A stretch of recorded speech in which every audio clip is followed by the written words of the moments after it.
Revolution mondiale, World Revolution, with Occupy Brazil.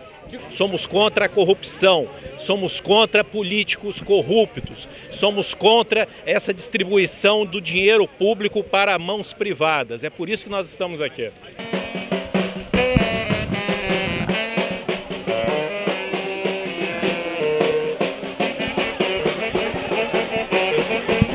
On veut des changements politiques. La police à Rio et partout dans les pays réprime les manifestants qui sont, dans la plupart pacifiques, ils veulent des solutions pour les problèmes. On ne veut pas, personne ne veut casser tout. Au début, c'était des revendications très à gauche, pour le droit à la ville et aussi pour la réduction du prix du transport en commun qui a été augmenté.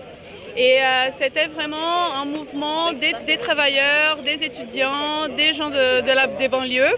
Ces manifs, ça a commencé à cause des Coupes du Monde et Coupe des Confédérations. La Coupe du Monde, c'est juste en fait un grand mise en évidence de la corruption et de comment on n'a pas de priorités, le gouvernement n'a pas de priorités.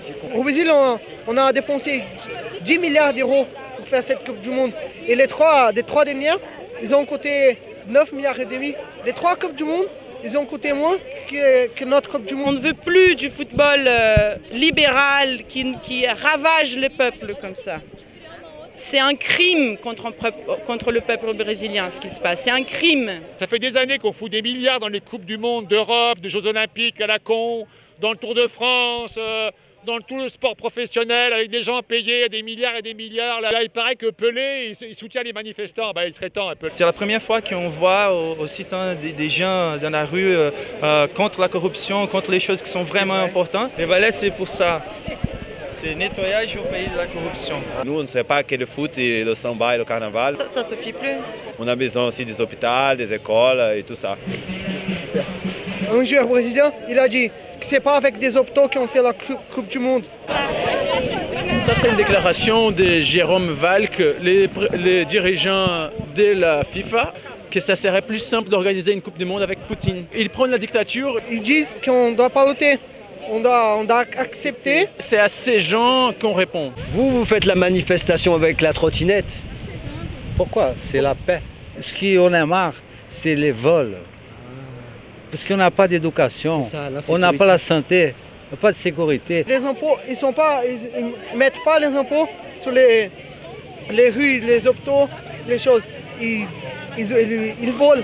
Quand on voit que les gens qui volent, les politiciens, ils ne sont pas en prison, les gens trouvent le droit de faire ce qu'ils veulent aussi. La plupart de la population n'ont pas d'éducation, donc elle ne connaît pas son droit, elle ne connaît pas la force du peuple.